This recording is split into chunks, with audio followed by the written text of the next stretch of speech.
Yo guys, Doug's in house.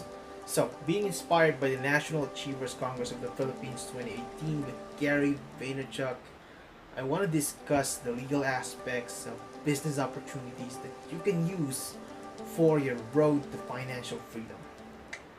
Here goes. So, the first thing that I'm going to discuss is one of the easiest assets that you can acquire. Okay? Remember that I'm using the definition of Robert Kiyosaki when I say assets. Okay? He means that the things that puts money in your pocket. Okay? The first thing that I'm gonna discuss is bank deposits or your bank accounts. Okay, governed by simple loan. Now, let me clarify this. Okay, so I read this book. Okay, I think it was 2 years ago. There's this guy who wrote a book. It's entitled The Seed Money, and this guy is Christopher Cervantes, a seaman and a registered financial planner. Okay, it is an amazing book, but there is one thing that he got wrong. Okay, he is disputing the concept of deposit. Okay, he hates the fact that bank deposits are called deposits, yet banks are allowed to use your money and lend it to some other person, get higher interest rates than the interest that the bank gives you, and then create profits. But his query or inquiry is already answered by the Civil Code. Okay?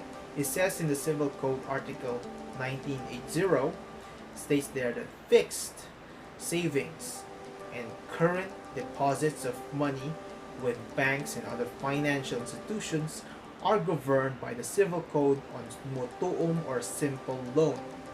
This means that when you deposit money in the bank, you are not actually a depositor. You are a creditor. You are a lender of money, and the bank is a debtor. You have a contract of loan with the bank. So let's discuss the types of bank accounts. First type of bank accounts is the on-demand bank account. Okay, with the term itself, it's demandable at once, meaning when you deposit money, you can take it out anytime you want. The consequence is, most of the time, it does not yield any interest. So, as per Robert Kiyosaki's definition, it's not an asset. Next is the savings account.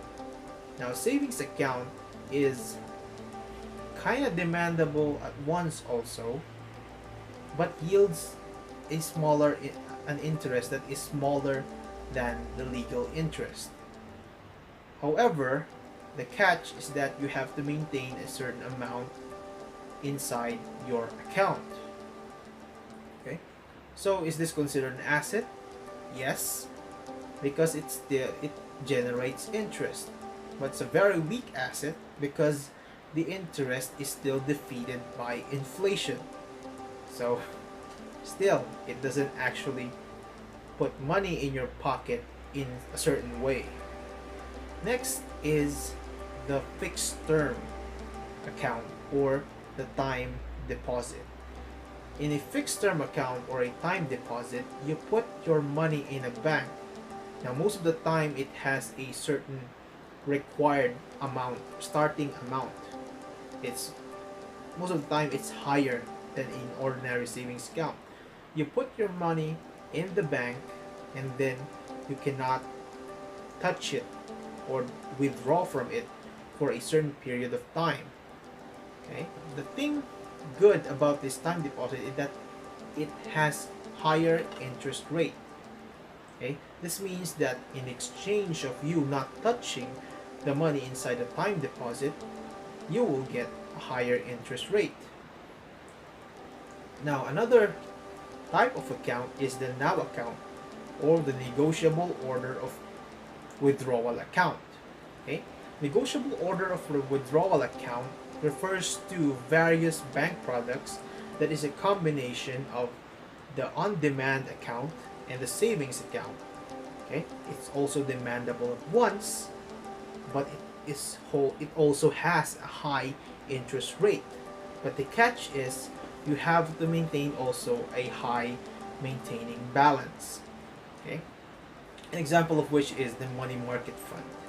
Okay, so those are the basic bank products that you can avail from the bank. I think those are the general classifications. Now there are other classifications, but I need not go to the particulars because there are different types of products depending on the bank that you are gonna open an account with. So the bottom line is, if you are gonna build your emergency fund, or you are gonna build your actual savings account for the purpose of acquiring a larger asset, then you might want to consider the type of account that you're opening. So guys, that is my take of types of deposits, and I hope I clarified some points. Take note that I am just starting in discussing this, particulars of which are quite still confusing to me, and I hope you learn from that. Peace.